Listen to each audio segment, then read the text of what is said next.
Hi there. Welcome back to Kari's Confessions, a nonprofit exec tells all. I'm Kari Anderson, principal of Incite Consulting. I spent 25 years in the nonprofit sector in leadership roles with 7 organizations. Now, I provide coaching and consulting services to ensure that nonprofits, like yours, have the structures, systems, and practices to do your best work. Wherever I go, I continue to hear that nonprofit execs need a space to gather, to receive tools, feedback, and advice that encourages you to stay the course. Doesn't matter if you're in a village of 182 or a metropolis of millions, nonprofit work is both gratifying and lonely. I'm here to make sure that you breathe, laugh, smirk, and get excited again about the important work you do. So today's topic is organizational succession planning. According to BoardSource, only 27% of nonprofits surveyed have a written succession plan. A 2020 report in Nonprofit Quarterly states that the average tenure of an executive director is 6 years. Hey, anecdotal research that I've conducted this last year says it's much less than that. And it takes an average somewhere between 7 and 12 months to recruit and hire a new executive director. Direct reports perform 15% worse under a struggling leader and are significantly more likely to become disengaged.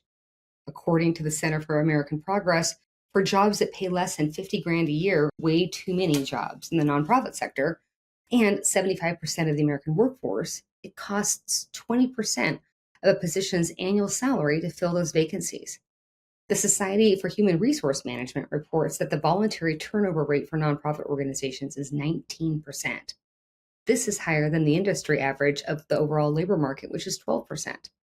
This turnover is costing the nonprofit sector more than most people realize.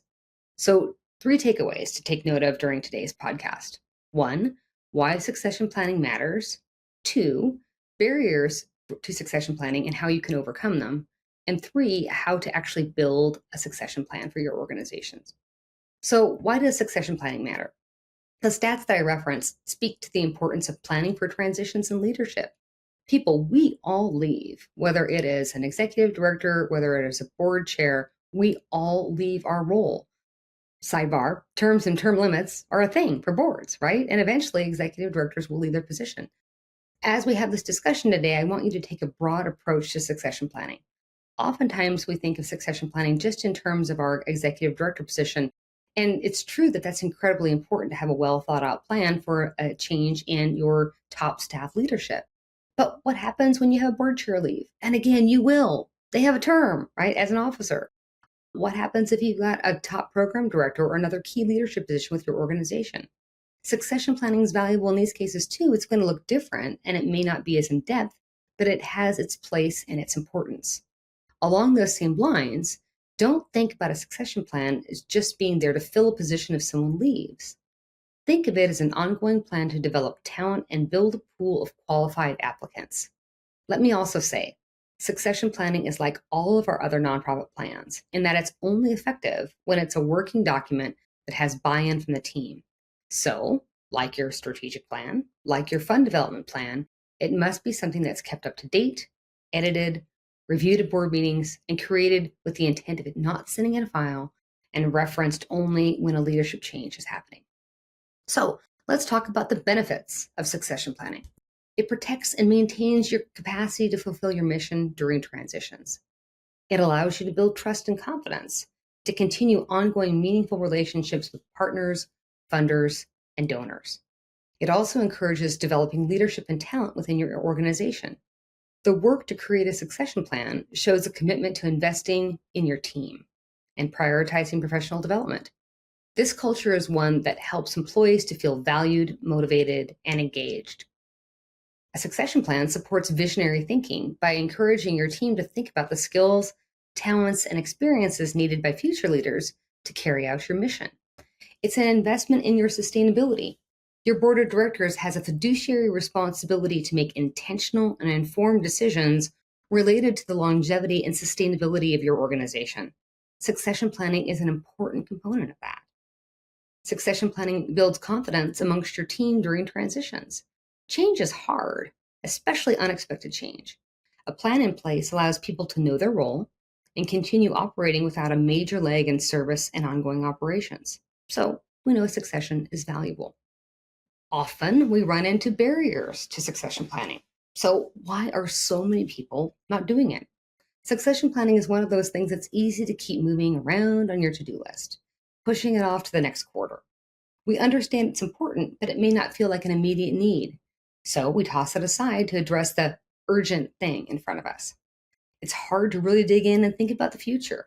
We often get so caught up in the day to day that preparing and planning for the future seems overwhelming, not unlike having a will, and very difficult to do. It can also be scary to think about change. The thought of developing skills and talent is easy to work with when you're looking at, say, a program coordinator in their current role. But thinking about what that person needs to continue growing with the organization and developing skills to move into another role is hard, especially when we're in the mindset of needing to keep everyone in the current roles to not have staffing gaps. We can get stuck in reactive mode in the nonprofit sector. Succession planning is proactive and as a result is tough to prioritize. So, how do we start to build a plan? I love thinking about a succession plan for all the critical roles within your organization. And actually, a succession plan for all roles in your organization is ideal. I always tell people that it can be a lot to tackle at once. So, starting a succession plan for your executive director is a great place with the goal of addressing your leadership team next. Some things that need to be included in your plan.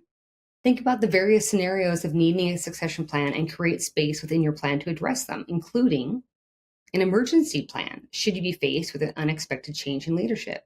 This includes things like a checklist of critical documents, board approval of the plan to be put into action, list of responsibilities, and who's taking on what. I can't tell you how many unexpected changes have happened with execs that I've worked with where the board has had no idea who their insurance broker is, the password for the server, how to access email, who does payroll.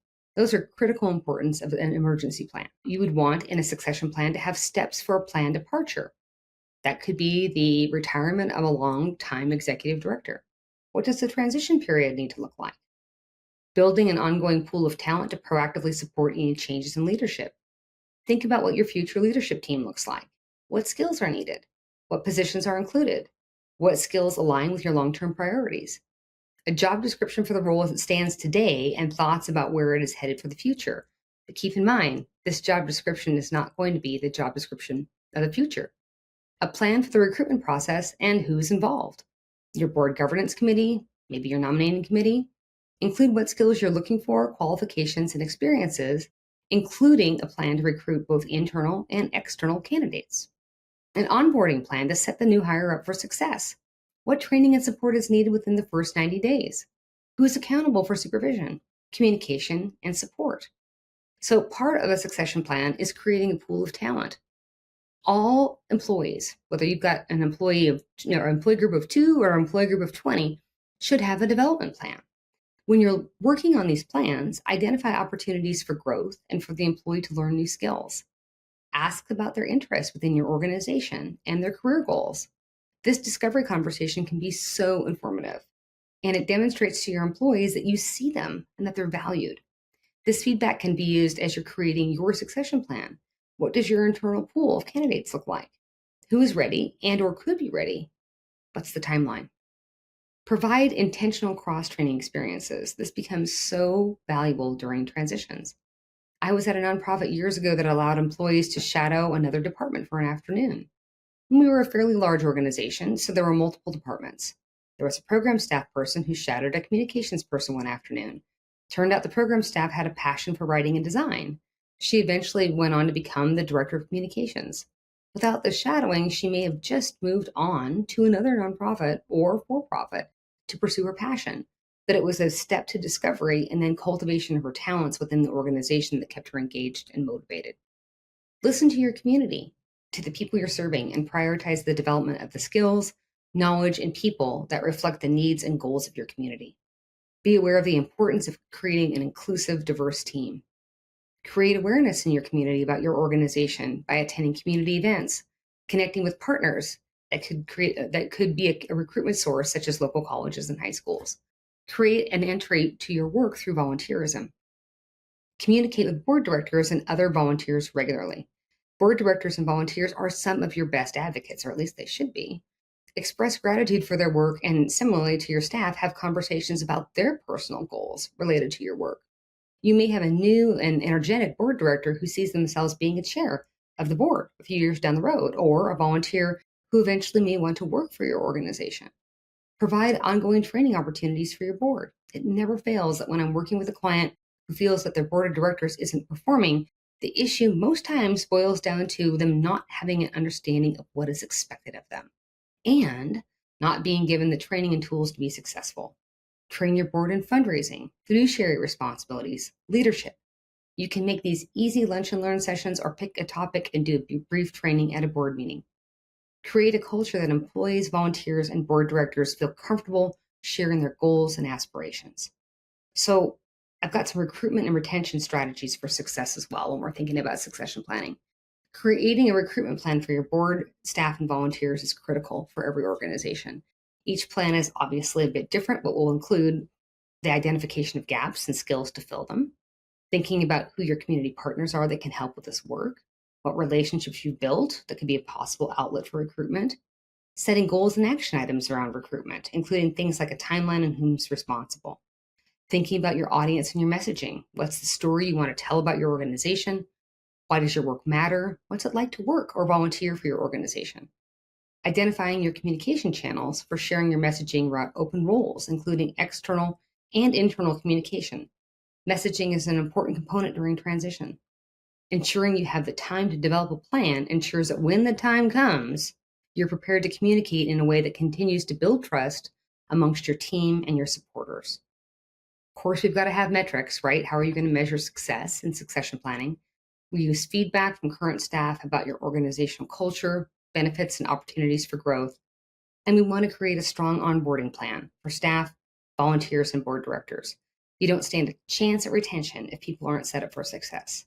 Onboarding should include a tour if you've got a physical space, introduction to key staff, board and volunteers, resources such as a board manual, employee handbook, or volunteer manual, training related to their specific role.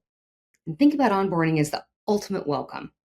It's a chance to set the tone for open communication, transparency, and a positive environment.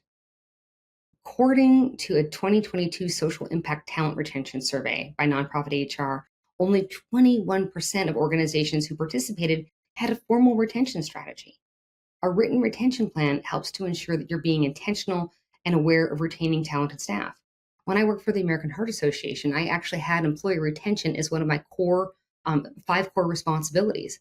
I did not have the opportunity to not only hit my annual performance goals, but receive a bonus unless I actually hit that employee retention metric. When building a retention plan, think about your current culture. Are you creating a welcoming, inviting, and encouraging space for employees, volunteers, and board directors? Where could you make changes? Be flexible where you can. Flexible designated work hours and location of work can go a long way with employee satisfaction. Be competitive with salary and stay in touch with sector benefits and salary trends.